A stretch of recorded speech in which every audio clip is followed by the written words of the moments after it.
Hi everyone, I'm here at the Youth Ranch. I brought ice cream today for all the kids. It was a bit of a surprise. This is Susan Dunn. She is the mom here for the girls, and we wanted to talk to her a little bit so she can share a little bit about the house and the girls and her appreciation for what us as a group is trying to accomplish. Susan, I'm going to let you just roll with it. I can't tell you how thankful all of us are for anything that you donate or give to our children. We seriously consider them my kids. We have 10 girls in the house right now. My youngest just turned 15 yesterday, and my oldest is 17 and a half. Some of our girls come in here as early as 11, 12 years old. Some of them stay a year, 2 years. I have some that have been here 3 years, working on 4 years. Some of them won't leave until they age out, till they graduate high school. This is home for them. You know, they leave the comforts of their home for different reasons. These aren't bad kids. Never think, ooh, those are, these aren't kids that have been robbing banks or doing anything horrific. They may have made some poor choices, and our goal here is to help them to learn how to put the past in the past and how to make a future for themselves.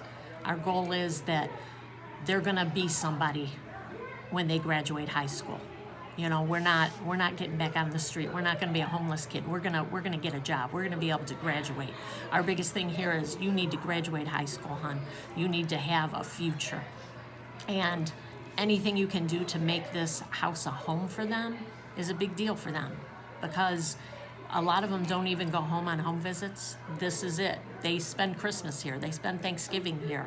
You know, everything they do for their teenage, you think back at your teenage years and the things you got to do with your friends and things like that. Some of these kids don't even get that kind of a relationship because they're labeled as the villa kids. They're labeled as those kids that are bad kids. Some kids think they're living in prison. And it's like, that's not who they are. You get to know these kids. These kids have such great personalities. They're so funny. They're so loving. They're just kind kids that have had maybe a lot of times bad things done to them. And because of that, they've had to fight back in the way that they knew how. And sometimes that's repeating mistakes over and over because somebody harmed them, and that's the only way they know how to survive. If you've been abused and abused and abused and abused, how do you deal with that? As you work here and you see kids that have gone through extreme trauma, stuff that you would be amazed. Before I started this job, I never dreamed about things that could have happened to little kids. And how can you do that to a child? But you'd be amazed at the things that these kids can still walk around with, doing half of what they do in the right way after what they've been through is a great accomplishment. And we just want to help them to get that much further. So any time you spend with them, and you know what, come out, spend time with them, get to know them, because once you get to know them, you want to Pop and I give all we can to our kids because they're our kids. We fight tooth and nail to help them out, to do schoolwork, we're teaching them how to cook because they love Pop's cooking. Kitchen is a big deal. Food is a big deal I don't know why, but food is a big deal to these kids.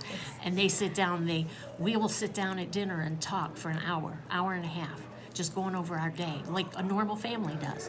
You know what? That's better than a normal family. Most families don't do that anymore. But it is. It's every night. They know when Awesome. Mom and Pop are here, 5 o'clock. You sit down, we sit down, they eat.